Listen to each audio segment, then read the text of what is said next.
আসসালামু আলাইকুম ভিউয়ার্স, কেমন আছেন সবাই? আমি রুমা আপনাদের জন্য অনেক দিন পরে একটি নতুন ব্লগ নিয়ে হাজির হয়েছি। ব্লগটি ভালো লাগলে প্লিজ চ্যানেলটি সাবস্ক্রাইব করবেন। তো এখন সকাল 6:30 বাজে, আমার বড় ছেলে কোচিংয়ে যাচ্ছে। ওকে আমি ডিম পরোটা খেয়ে বিদায় দিয়ে দিলাম। ওকে বিদায় দিয়ে দেওয়ার পরে শুরু হলো আমার ছোট ছেলের পালা। তো ও ওর আজকে কোচিং নেই, স্কুলও নেই, তো ওর জন্য ভাত করেছি, ডিম ভাজি ভর্তা করেছি 2 পদের। ও এখন খাচ্ছে, খেয়ে দিয়ে পড়তে বসে যাবে। তো এর মধ্যে আমার আবার বাজার চলে এসেছে। পলিথিনে অনেকগুলো দারচিনি নিয়ে এসেছে, দারচিনিগুলো রাখলাম। সবজি নিয়ে এসেছে, ঢ্যাঁড়স, পটল, কাঁচকলা সব আমি গুছিয়ে রাখছি। ঢ্যাঁড়সগুলো বেশ ভালো জালি ছিল। অনেক সময় হয় ঢ্যাঁড়স বতি থাকে, বিচিগুলো ভাজি করলে ভালো লাগে না। সবগুলো আমি গুছিয়ে রাখছি। এরপরে মুরগি নিয়ে এসেছে, সোনালি মুরগি। আমার ছেলেরা অবশ্য মুরগি খেতে পছন্দ করে, এর জন্য বাসায় মাছ খুব একটা আনা হয় না। আনা হয় মানে আমাদের জন্য। আজকের বাজারটা মেনলি মাংস এনেছে, সব কিছু আমি রেখে দিচ্ছি। এখন আমি মাংস টাংস কেটে নিয়ে একটু বিরিয়ানি করব। আমার 2 ছেলে সাংঘাতিক বিরিয়ানি লাভার। বিরিয়ানির জন্য সব কিছু মাংস মশলা দিয়ে মেরিনেট করে রাখলাম। বিরিয়ানির রেসিপি আসলে ওইভাবে দেখানোর কিছু নেই, বহুবার দেখানো হয়েছে, তাও একটু শর্টকাটে দেখাচ্ছি।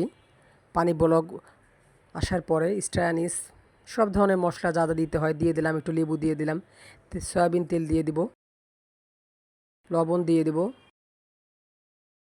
সব কিছু দিয়ে চালটা আমি 50% সিদ্ধ করে নেব।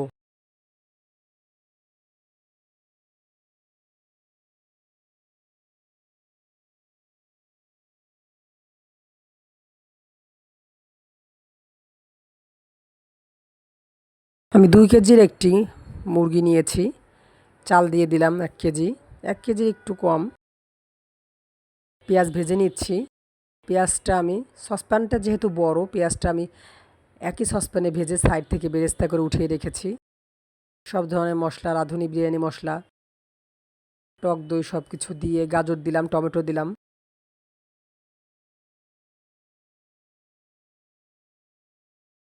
দিয়ে মশলা কষিয়ে নিচ্ছি।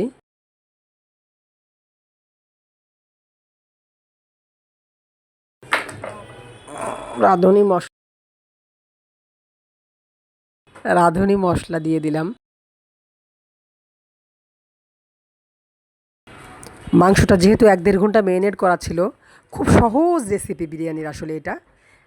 চালটা 50% সিদ্ধ করে নিলে, মাংসটা বেশিক্ষণ মেরিনেট করা থাকলে এত সহজে বিরিয়ানি রেসিপি আপনি আর কোথাও পাবেন না। যেমন টেস্টি তেমন সহজ। বড় ছেলে বাসায় ছিল না, আমি আর ছোট ছেলে খেয়েছি। রান্নাটা আমার কমপ্লিট।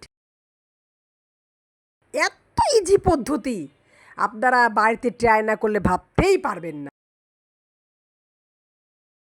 বিরিয়ানিটা আমার একদম ঝরঝরা ফুরফুরা, রেস্টুরেন্টের মতো। ছোট ছেলে খেয়ে নিচ্ছে, বড় ছেলে আসতে একটু দেরি হবে। আমি আর ছোট ছেলে খেয়ে নিচ্ছি। এই ফাঁকে ছোট ছেলে আবার দাদাকে বলেছে, দাদা 3টা কোন আইসক্রিম আনবা। চ্যানেলটা সাবস্ক্রাইব কি করবেন না আপনারা? সাবস্ক্রাইব করতে কি টাকা লাগে? আল্লাহ হাফেজ।